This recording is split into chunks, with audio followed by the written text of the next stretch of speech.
What is up, ladies and gentlemen, and welcome back to another episode of the Chokehold Hour. I am your host, as always, Nate, and right now I'm honestly just relishing in the absolutely incredible night of fights we had this past weekend, UFC 291 in Salt Lake City, Utah, and as I said, this card was built for excitement, and boy, did it excite. I mean, this card was truly individual in the case that it quite possibly could be the card of the year, and there was not a title fight on this card. This was a pay-per-view event. This was a numbered event for the UFC. The UFC puts on numbered events when they think that they have a card that is truly just a standout card that is uncomparable to all of these other fight nights or UFC on ESPN type fights, and typically those pay-per-views are headlined with a championship belt at stake on the line, but that was unnecessary for UFC 291 when you have guys like Justin Gaethje and Dustin Poirier going at it at the top of the card.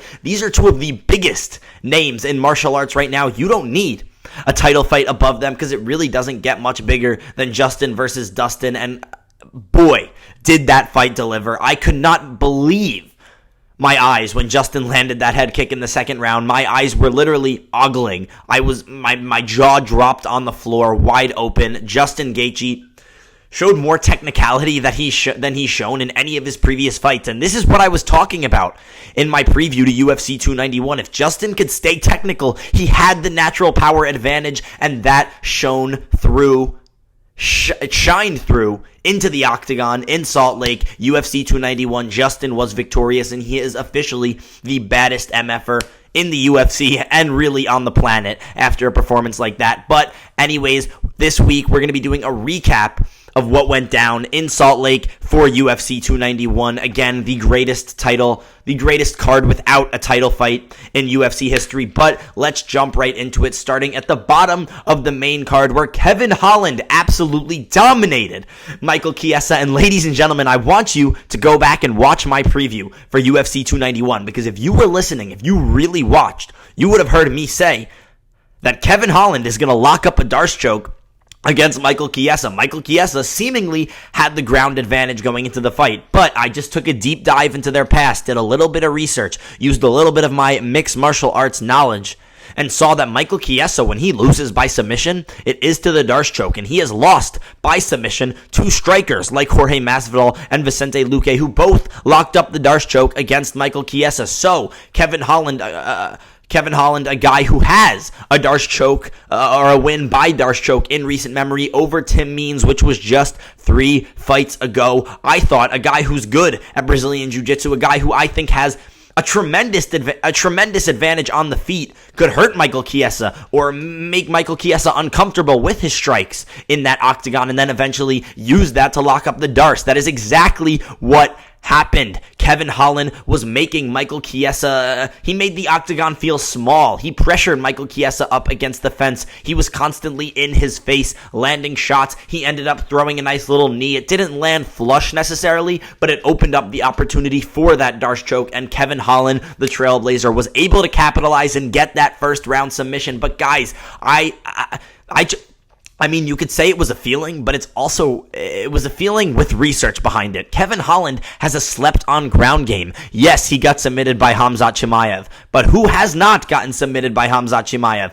Quite literally, only Gilbert Burns and Gerald Meerschaert, I believe. Gerald got knocked out in 20 seconds, and Gilbert is one of the best Brazilian Jiu-Jitsu practitioners that the UFC has ever seen. He was a Brazilian Jiu-Jitsu specialist before he transitioned into the game that is mixed martial arts, the unique individual game that is mixed martial arts. So Gilbert is a special case, but Khamzat Chimaev is an incredible wrestler. The pace and pressure he puts on you, it is almost impossible to not succumb to his will. Kevin Holland fell prey to Khamzat Chimaev's pressure, pace, and wrestling. But I knew that did not take away from the skill and the threat he posed on the ground. And he showed that threat by doing what I said he was going to do. He locked up that Darce choke and made Michael Chiesa tap in the first round. Absolutely incredible performance for Kevin Holland. Now that we've gotten that out of the way, I want to discuss what is next for Kevin, because in his post-fight interview, he was talking about moving back up to 185, and I don't know how much I like that for him. I mean, I think 170 is more of a natural weight class for him. He's not so heavily oversized that he gets just laid on for the entirety of the match or the bout and just gets outmatched by a guy who's bigger and stronger than him and might have a slight wrestling advantage. But his wrestling has improved. I will not take away from that, especially after submitting a guy like Michael Chiesa. That shows that he's made leaps and bounds of improvement in his wrestling, so I won't say that that'll be as much of a factor as it was at 185, but I just think his frame, his body is better for 170. But we're going to take a look at the possibility of him staying at 170 or going back to 185 if he stays at welterweight. Speaking of the one man that Khamzat wasn't able to submit, I would love to see Kevin Holland fight Gilbert Burns. I know it's a huge jump in the rankings for Kevin. He only is coming off of a win over Michael Chiesa, but Michael Chiesa, if you can remember, was a top contender in the sport and is still definitely a legit ranked guy. In his fight before this, it was 2 years ago, but he gave Sean Brady the fight of his life. That was until he lost to Bilal Muhammad, of course. But I would love to see Kevin versus Gilbert. Why? Gilbert is coming off of a tough loss to Bilal Muhammad, which I had the privilege of witnessing in person. Gilbert blocked a kick and ended up tearing something in his shoulder in that first round, leaving him jabless. So it really wasn't much of a fight. He was just trying to defend and survive for the 25 minutes that he was in the octagon and make it out of that fight, which he was able to do, props to him. But Kevin Holland is a very talented striker. He's showing improvements on the ground, but a guy like Gilbert Burns, if he's able to get past Gilbert Burns, we know that his ground game is now legitimate. It is solidified. If you are fighting Gilbert Burns and are able to not get taken down and submitted, that is a feat, an accomplishment in itself. So Kevin Holland has the natural size and reach advantage in this one, which I think would play into as a positive in this fight for him. But I do think Gilbert is a huge step up in competition. Gilbert is a dog. Gilbert has a chin, which he displayed in that Khamzat Chimaev fight.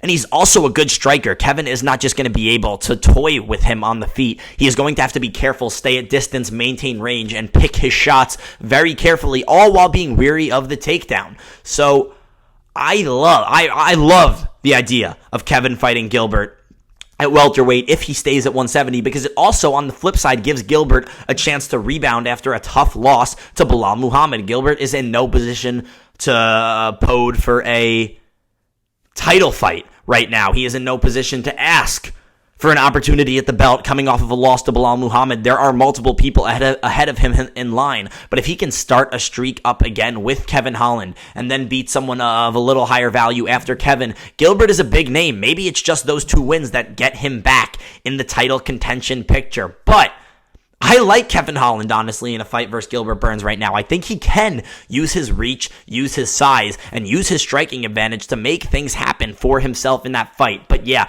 I would love to see that. And if Kevin Holland, on the flip side, decides to go back to 185 pounds, I would actually like to see him fight Jared Cannonier. Again, a huge step up in the rankings for Kevin Holland, but I am high on Kevin Holland. I think he can handle the step up. Kevin Holland, I can't give him a striking advantage for sure in this fight. Absolutely not. After what Jared Cannonier did to Marvin Vettori, that was legalized murder in the octagon. That was absolutely ridiculous. An outrageously incredible performance from Jared Cannonier. Probably the best performance of his career. He showed up and showed out. So if that Jared Cannonier shows up to fight Kevin Holland, it's going to be a heck of an exciting fight. But Kevin is taller than Jared. Kevin has the reach on Jared. Kevin is a more creative striker than Jared, I would say. He has more tools. He's more multifaceted. I just think Jared has more power and has probably a better base, better fundamentals on the feet. Jared might have a slight advantage on the ground. I'm not really sure because Kevin Holland has shown improvements, but regardless, if Kevin stays at welterweight or goes up to middleweight, I would like to see him get a nice jump in competition to see what he's really made of, because Khamzat Chimaev is a bad test when you cannot grapple. His grappling has obviously improved since that fight. His striking is as good as ever, just more controlled now. So I think at welterweight, Kevin versus Gilbert, and at middleweight, Kevin versus Jared, those are both great fights that I would like to see. And if Kevin wins those, it sets up a possible Kevin versus Izzy or Kevin versus Leon. And Kevin is very entertaining on the mic. Him versus Izzy, the press conference, the build up to that would be absolutely ridiculous. That fight has been in the making for years. Kevin, there's quite literally a video of Kevin chatting to Izzy, talking crap, excuse my language, to Izzy While he's in the octagon, mid-fight, Izzy's in the stands, Kevin, in between rounds, pointing at Izzy through the cage, I'm coming for you, saying things like that. This fight has been in the making for so long, and that is why I would love to see it happen. So, whether Kevin goes to welterweight or middleweight, those are two entertaining barn burners that I propose for him, whichever division he fights at. Kevin Holland, hats off. A beautiful Darce choke, which I predicted, by the way. Y'all really got to tune into these podcasts because I will give you locks on locks on locks. That being said, we're going to move on to the next fight, which I was also relatively close to. Well, let's just talk about it first. Bobby King Green, Tony El Kukui Ferguson. Guys, it did rip my heart out of my chest to see Tony Ferguson get choked to sleep by Bobby Green. Bobby Green is by no means a grappler. He is through and through a striker. He is a boxer specifically. Tony Ferguson has shown a proficiency on the ground and grappling throughout the entirety of his career. He submitted guys like Kevin Lee, who have high pedigrees in wrestling and on the ground. Tony Ferguson is a talented grappler, Brazilian Jiu-Jitsu black belt. I have to be honest, I did not see him getting submitted by Bobby Green in the cards for this fight, but it happened. My prediction for this fight is that the odds makers were wrong. This fight was going to be a little closer than a domination, and it was going to go to decision, where Bobby Green was going to win a close decision. Now, I was 8 seconds away from being right. Tony was so damn close to making it out of that third round. And his toughness, he's just too tough for his own good, man. You saw he was going to go out. He refused to tap. He just refused to tap. There was no quit in him ever. There was no quit at any point. There was no thought in his mind of leaving that fight, either losing by decision or going out cold, unconscious on his shield. So respect to Tony, but man, he's getting old, and I just don't know how much fight he has left in him. Now, I will say that fight was close in the first round. Tony Ferguson dropped Bobby Green. I think the eye poke Bobby Green did to Tony Ferguson significantly changed the course of that fight. I do think that played a factor. Tony said after the fight, the doctor, the cage-side physician, wanted to stop that fight. Tony could not see after that eye poke, but he's too tough for his own good, like I said, which is why he decided to continue. And Tony, you could see he was blinking so awkwardly after that eye poke during the timeout and for the remainder of the fight. He shook his head like this, like he was trying to shake the pain out of him, which I've seen him do before in the octagon against Nate Diaz, against other guys, but against Michael Chandler too. But man, I really think that eye poke significantly impacted Tony's vision for the rest of the fight, which gave Bobby Green a clear advantage on the feet, and I don't think that is right. This is why you have to start thinking about taking away points for severe eye pokes in the octagon. They change the outcome of a fight. They change how much money one person makes. They change the course, possibly, of someone's career. But that being said, Bobby Green was the better man that night. I'm not saying that he would have lost if the eye poke didn't happen. I just think it significantly changed the severity of the loss that Tony Ferguson suffered. I think it would have been closer for the remainder of the fight if it didn't happen.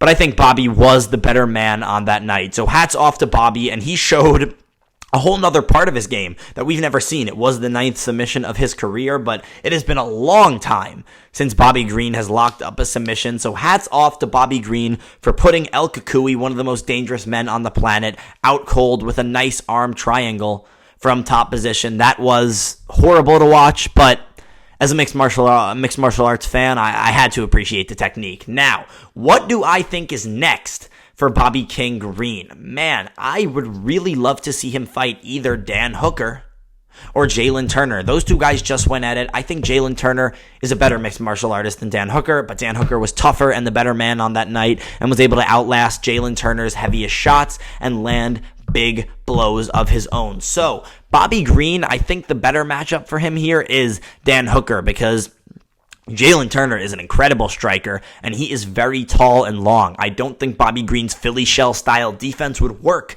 against the guy who's so proficient in boxing like Jalen Turner, a guy who has kicks that can keep you at range. Bobby Green is not going to be able to control the range and distance in a fight against Jalen Turner, whose whole style of fighting is based on controlling that distance and range.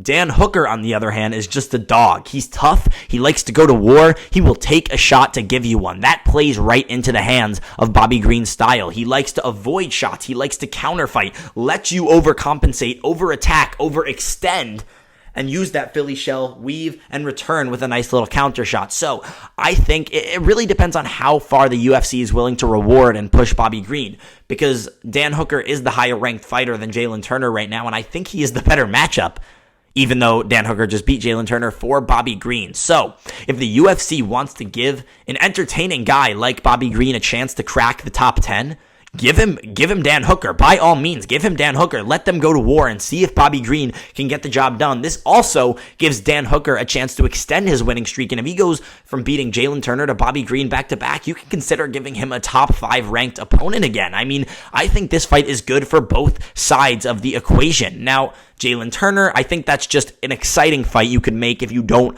as the UFC, want to push Bobby Green super far just yet, but he's been in this game for a long time. He's paid his dues, and I think he deserves a fight against a guy like Dan Hooker, who's a formidable opponent and a much higher ranked opponent than Bobby Green or even Jalen Turner. So that is what I would like to see next for Bobby Green. Talking about Tony, I told you guys before, I don't know how much fight he has left in him. I mean, I love the expression, it's Tony time, but it might be time, Tony, for you to hang up the gloves. Tony Ferguson, you are an icon of the sport. You have done more than almost anybody ever has done for the game of mixed martial arts. You have no reason to further taint your legacy. You are now on a 6-fight losing skid. What is the point of taking a 7th? I'm not saying Tony cannot beat anybody. I think there are guys he could beat, but either way, he would take more shots, more brain damage in the process of doing so. I really want Tony to live a long life. I want him to be able to see his grandchildren grow up. I don't want him to die young because of CTE. I know this might be jumping the gun, but Tony Ferguson has been through wars in his career. The wear and tear on that man's chin and body is absolutely ridiculous. I think it might be time for Tony to hang him up. I love Tony Ferguson, and every single time he steps into the octagon, there's a buzzing, there's a nervousness inside me anticipating what will happen when he fights. But that nervousness has changed from being nervous because Tony was a top-level fighter, and you get that nervous feeling when an exciting fighter is walking to the cage. Like Conor McGregor, I always get nervous when he makes the walk. Dustin Poirier, Justin Gaethje, I get nervous when these guys make the walk. But now the nerves I'm feeling when Tony Ferguson fights are, man, is Tony going to make it past 3 rounds conscious type nerves? And I know it's horrible to say because I love Tony Ferguson and respect Tony Ferguson, but El Kukui, I think it is time to hang up the gloves. But then again, I'm just a podcaster. I'm just a journalist. You are the fighter, and you cannot take the fight out of the fighter. So if Tony Ferguson decides to make a return to the octagon after this fight, I will fully support it, and absolutely I will be tuning in. But Tony, my advice, just as a fan, as someone who respects you and honors you and appreciates what you've done for this game, I think it's time to hang it up. Either way, hats off to Bobby King Green for a huge submission victory at UFC 291. Now we are going to be moving over onto the big bad boys of the heavyweight division. Derrick the Black Beast Lewis absolutely dominated Marcos Rogerio de Lima. I mean, guys, that was outrageous. I mean, wow. The flying knee, Jorge Masvidal-esque to start off the fight, ground and pound, it is all over. There was no escaping the Black Beast. He had his eyes on a prize. He was a man on a mission, and he was ready and willing to get the job done no matter what it takes. In my preview to UFC 291, I said 2 things. 1, why the heck is Derrick Lewis on the prelims? That man is a fan favorite. He has headline pay-per-views. He is entertaining. How are you going to put Derrick Lewis, disrespect him, and put him not even as the featured prelim, as the second featured prelim? You're the co-main on the prelims? That is absolutely outrageous, and the UFC better be thanking their lucky stars that a spot on the pay-per-view main event opened up for Derrick Lewis to shine, because shine he did. He was the star of the night, a knockout in just 33 seconds. Derrick Lewis and it wasn't just any knockout. You saw a 265-pound man, an absolute man amongst men. He makes other men look like boys, fly through the air and throw a jumping switch knee, landing flush on his opponent, sending him to the canvas, and then Derrick the Black Beast Lewis landed beautiful precise, powerful ground and pound shots over and over and over, raining them down on Marcos Rogerio de Lima until de Lima could not continue and the ref stepped in to stop the fight. Derrick Lewis is an entertainer at heart, and entertain he did in Salt Lake City. Derrick Lewis, you were the man of the arena this past Saturday night, and now what do you do from here if you're Derrick Lewis? Derrick entered this fight as the 8th ranked contender, fighting the 5th ranked contender in de Lima. And I have to, regardless of this beautiful performance Derrick Lewis had, I really think his days as a top contender at heavyweight are done. You match guys, Derrick up against guys like Sergey Pavlovich, Tom Aspinall, John Jones, even Curtis Blades, a guy who he's already beat, or Jailton Almeida. I just don't see Derrick Lewis being able to get it done. I think the young blood at heavyweight is swimming in the water. The sharks are hungry, and Derrick Lewis is not the guy to water the storm that those sharks bring. I think Derrick Lewis is still good, but I think his time of greatness is past. That does not mean his time of fighting is past, though. I have an absolutely wonderful idea of where Derrick Lewis can go from here, and that would be to fight Jairzinho Rozenstruik, surname's own Biggie Boy. I mean, Jairzinho and Derrick are very similar fighters. They rely on that knockout. They rely on their one-punch power. They are big heavyweights who want to knock you out cold. These two guys are very similar fighters, and when you take two fighters who are brawlers and put them together in the octagon, especially when they are both 265 pounds, one of the two men is most likely going to end up separated far beyond the land of consciousness. So I think that would be an absolute barn burner, beyond entertaining, and I think it gives Derrick Lewis and Jairzinho Rozenstruik a fair fighting chance to win the fight. You're not pitting them up against someone who is bigger than them, better than them, faster than them, younger than them, stronger than them. These two guys have both had a lot of mileage in the game of mixed martial arts. They've had a lot of fights in the UFC. They have not crossed paths yet in their martial arts career, and it's hard for me to rationalize giving Derrick Lewis a higher ranked opponent than him after beating a 15th ranked Marcos Rogerio de Lima. Marcos hadn't really been tested yet, realistically. He was not a battle tested guy, and I'm not going to say he didn't show up, because if you're a heavyweight, how in the hell do you expect your opponent to come flying across the octagon and throw a flying knee at your face? I think de Lima just got caught off guard by the Black Beast's absolute creativity and just unpredictability. That was just an unbelievable flying knee. I would have never saw it coming, and even if I was a fighter watching film, game planning, just learning my opponent, as de Lima, I would not have been able to foresee Derrick Lewis coming out with a Jorge Masvidal-esque flying knee and landing it flush at that. Derrick Lewis got up when he jumped to throw that knee. So yeah, I'm not going to say Marcos didn't show up, but I can say with certainty that he is not battle tested. So I would love to see Derrick Lewis, Jairzinho Rozenstruik, two heavyweights that are battle tested, that have taken tough losses in their career, but have also had highlights of wins and very clean knockouts, very entertaining fights. I would love to see them go at it. That would be a barn burner. I think it would be entertaining, and I think it would be a close fight that does not go the distance. So, Derrick Lewis, Jairzinho Rozenstruik, book it at the heavyweight 265-pound division, because I think it would be an absolute banger of a fight, and possibly could even headline a fight night if you need a filler fight night in between big cards. Derrick Lewis, Jairzinho Rozenstruik, book it ASAP. I think that's the match to go to. Now, moving on to the light heavyweight co-main event. Alex Poatan Pereira, Hands of Stone, gets it done once again. As I said in my preview, I would just like to highlight everybody on the winners of this Saturday's main card. I was 5 for 5, got all of them right, and that does not stop here. Alex Poatan Pereira, his will to win, as I said it would, it shined through into the octagon in Salt Lake City this past weekend. Now, it was a very close fight. It was a very close fight. Jan Blaachowicz was complaining after the fight on social media, saying the judges robbed him. Here is my take. Jan obviously won that first round. He controlled Alex for the entirety of the round, but he gassed out bad after that first round. And on the feet, Alex was no doubt the controller, no doubt the aggressor, and no doubt the predator in that octagon. I think that Jan Blaachowicz didn't really have much for Alex on the feet. His only hope at winning that fight was to wrestle. If he did not wrestle, he was going to lose that fight.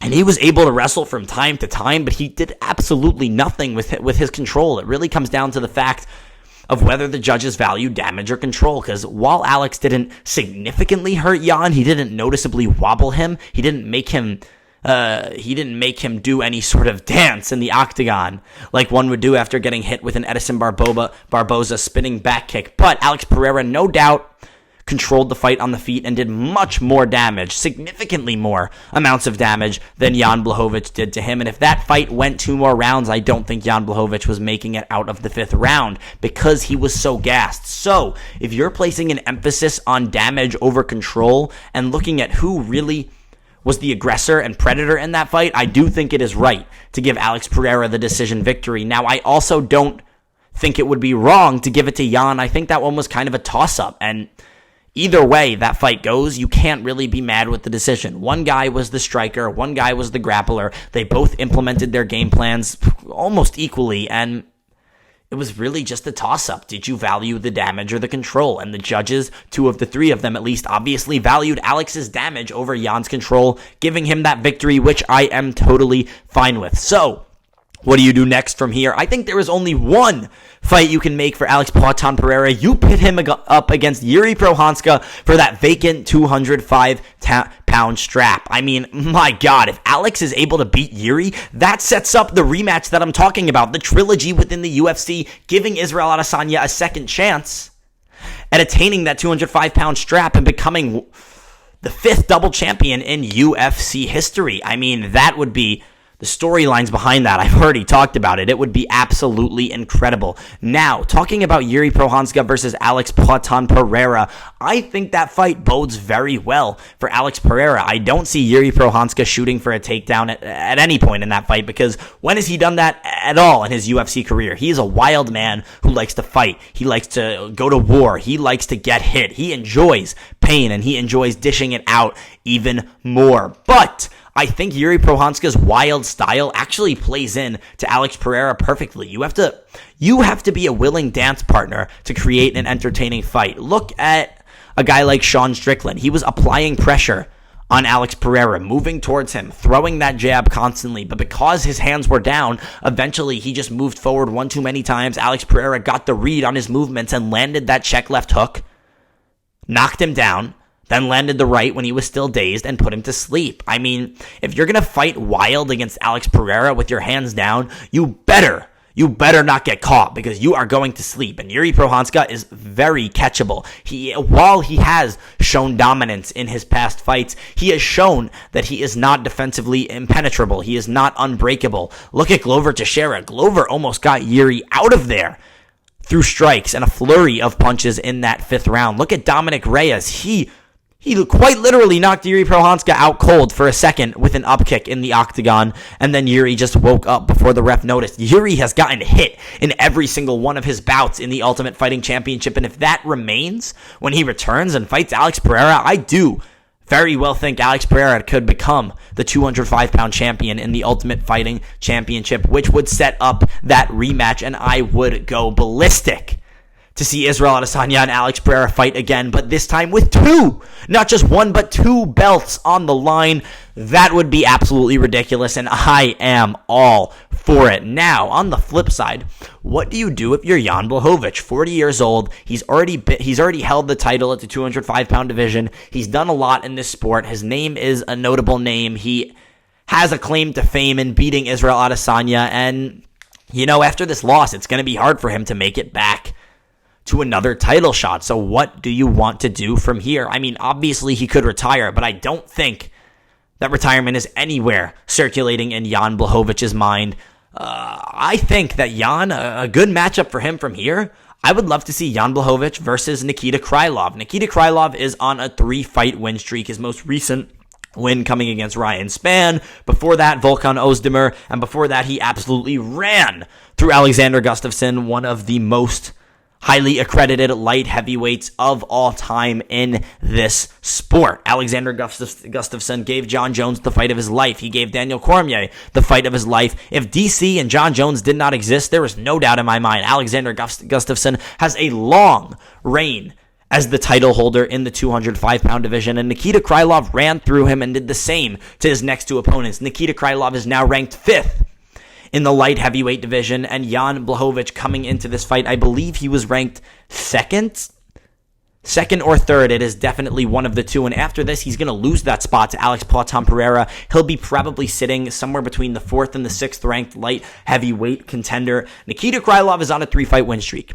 If he beats, he's not getting a title shot, though. You have too many guys waiting in the mists for that shot. You have Jamahal Hill, the former champion who vacated the title due to injury, who will be coming back in about a year. You have Yuri Prochazka, you have Alex Pereira, you have Alexander Rakic, you have Magomed Ankalaev, you have Johnny Walker. It's going to be hard for Nikita Krylov to jump any of those guys in the title contention line. But I do think if he's able to beat Jan Blachowicz, that significantly increases his case for a title shot, if not a number one contender fight. I think if Nikita's able to beat Jan, he at minimum gets a number one contender fight with whoever is the other potential number one contender at the time. We will see how the light heavyweight division plays out, but I also think it gives Jan Blachowicz a chance to resurge his title contention if that is what he wants. Nikita Krylov is the 5th ranked light heavyweight right now, and he has shown to be dangerous winning his past 3 fights. If Jan is able to beat Nikita, 1 or 2 more wins after that, and he could find himself once again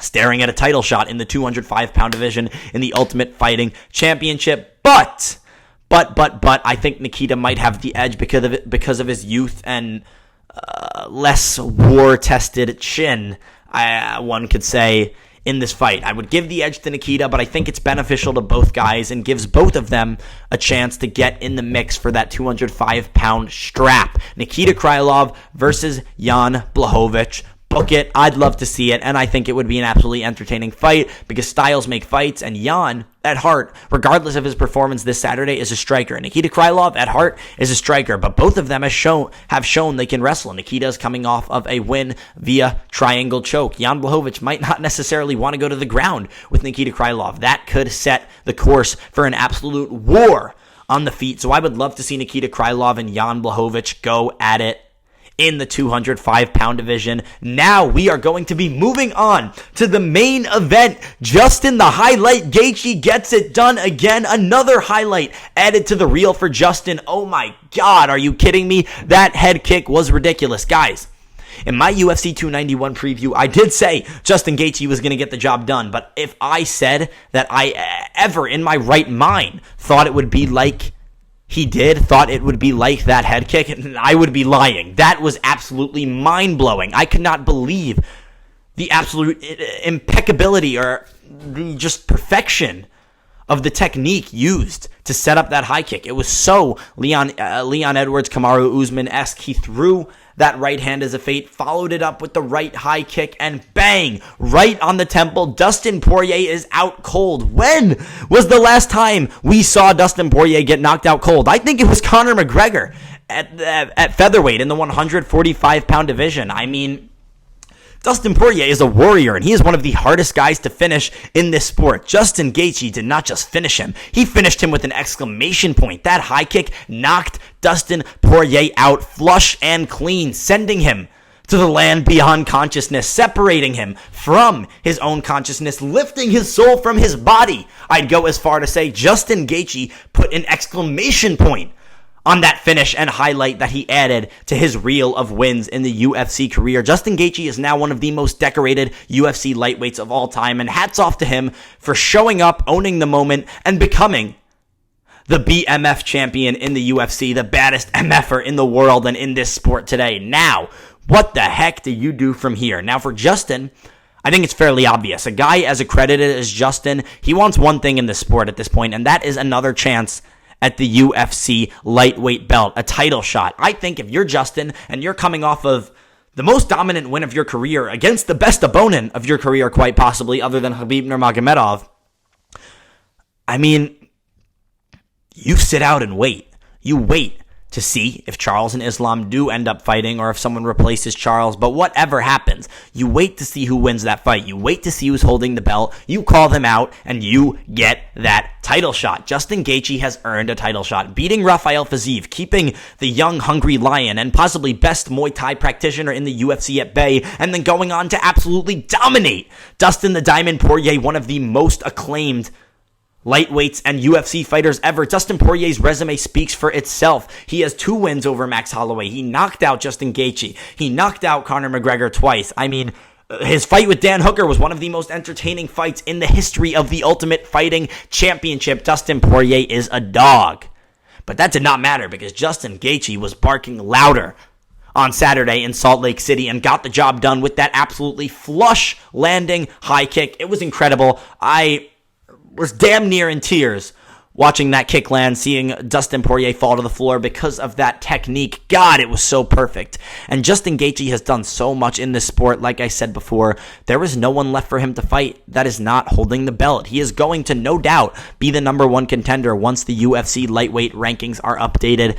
He's coming off of those wins against Rafael Fiziev and Dustin Poirier. What are you going to do? Pit him against Michael Chandler? He already beat Michael Chandler. Pit him against Beneil Dariush? Beneil's coming off a loss. These are just not possibilities for Justin. Justin stamped his ticket. He punched his way, or should I say kicked his way, to a UFC lightweight title appearance, and I just don't think, I don't think the UFC is going to give it to anyone else. Justin Gaethje's a fan favorite. He is quite literally a highlight reel. His nickname is The Highlight, and every time he steps into the octagon, it's kill or be killed. Someone is coming out alive, and someone else is coming out dead. So I think the UFC is going to give that lightweight title shot after Charles and Islam fight in Abu Dhabi to Justin. I think Justin is going to see the winner of that fight and get another chance at that 155-pound strap. Now, what do you do from here if you're Dustin Poirier? I mean, man, Dustin really has done everything in this sport other than become an undisputed champion. And after this fight, it is going to be very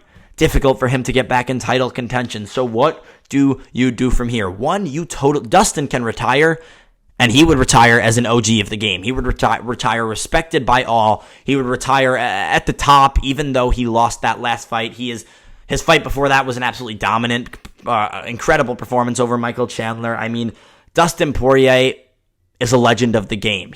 I talked about his resume already. His resume precedes itself. Dustin has knocked out the best. He has submitted the best. He's quite possibly the best boxer in the UFC. He's a Brazilian Jiu-Jitsu black belt. He held the UFC lightweight belt at one point. While it wasn't the undisputed belt, it was the belt while Khabib was out and waiting to come back from injury. So it was not truly a championship belt, but Dustin has really done it all other than become undisputed, undefeated champion.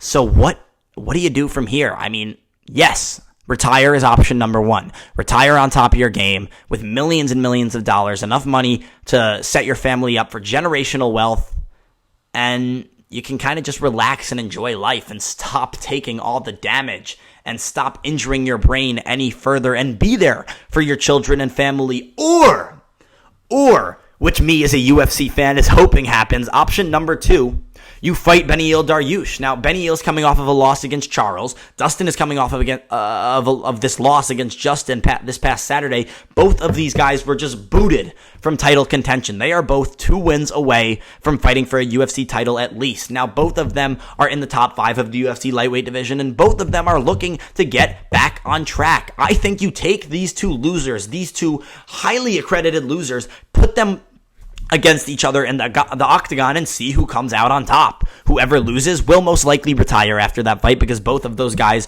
are getting towards that point of their career where they are relatively old and it's title or nothing for these guys at this point. And one of them is going to get back on track to the UFC lightweight title belt. I mean, Dustin versus Beneil, I think styles make fights, and Dustin is a brawler. Beneil is a power puncher who is mainly a Brazilian Jiu-Jitsu practitioner. One of these guys is going to get finished. If there's a 25-minute fight between these two, I don't think it's going the distance. Honestly, it's very hard to make it out of a 5-round fight with Dustin Poirier. But if that fight goes to the ground, I could see Beneil submitting Dustin. I mean, there's a lot of ways that fight could go, but I think it gives both men a chance to kickstart their careers from coming off of brutal knockout losses. I mean, Beneil got ground and pounded into oblivion by Charles Do Bronx Oliveira, and Dustin Poirier got knocked out cold, sent to the shadow realm and beyond by Justin Gaethje. These guys need a resurgence in their careers, and I think one of them will provide that resurgence for the other.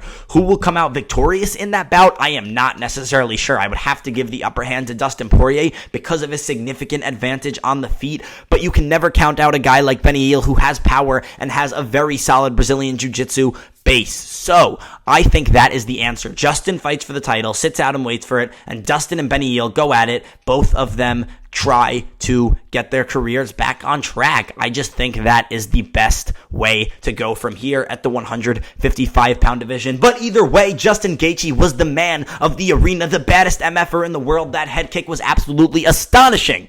I cannot believe my eyes when I watched it. I quite literally had to watch that replay over and over to believe it, to see Dustin Poirier sprawled out unconscious in the octagon in Salt Lake City.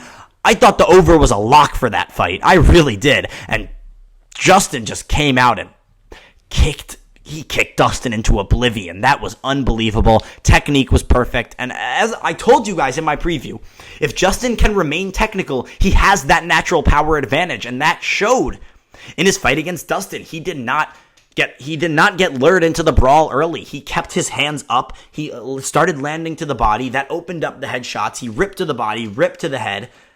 And eventually, in the second round, he threw a beautifully set up high kick that landed flush and true and ended the fight. Justin Gaethje fought more technical than Dustin Poirier. I know that sounds crazy coming out of my mouth, but Justin Gaethje used his technicality to win that fight and use his natural power advantage to his own advantage. Justin Gaethje did not get lured into a brawl, and that was the key for him, and he got the job done and more. That head kick quite possibly could be knockout of the year. UFC 291 quite possibly could have been the card of the year, and I am just honored and blessed to be living on this earth during this time of the Ultimate Fighting Championship and how entertaining it is and how I get to experience and watch it and talk about it all to you each and every week, week in and week out. So, I just want to say thank you all so much for watching. That is the Chokehold Hour. Once again, I am so thankful for all of you who tune in, and I am so thankful for the Ultimate Fighting Championship giving me these incredible fights to absorb and watch each and every weekend. Guys, don't remember to like and subscribe at the Chokehold Hour on TikTok, on Instagram, on YouTube. All of my socials are the same. I made it easy for y'all, and I just want to reiterate one more time. Justin Gaethje, the BMF belt holder, gets the job done by head kick. That was absolutely astonishing. Justin Gaethje, you are the man. And I absolutely could not believe the highlight that you added to your already everlasting and ever-growing highlight reel. Justin Gaethje is an absolutely incredible fighter, and I am damn excited to see him fight for that 155-pound scrap. Once again, don't forget to like and subscribe. That is the Chokehold Hour.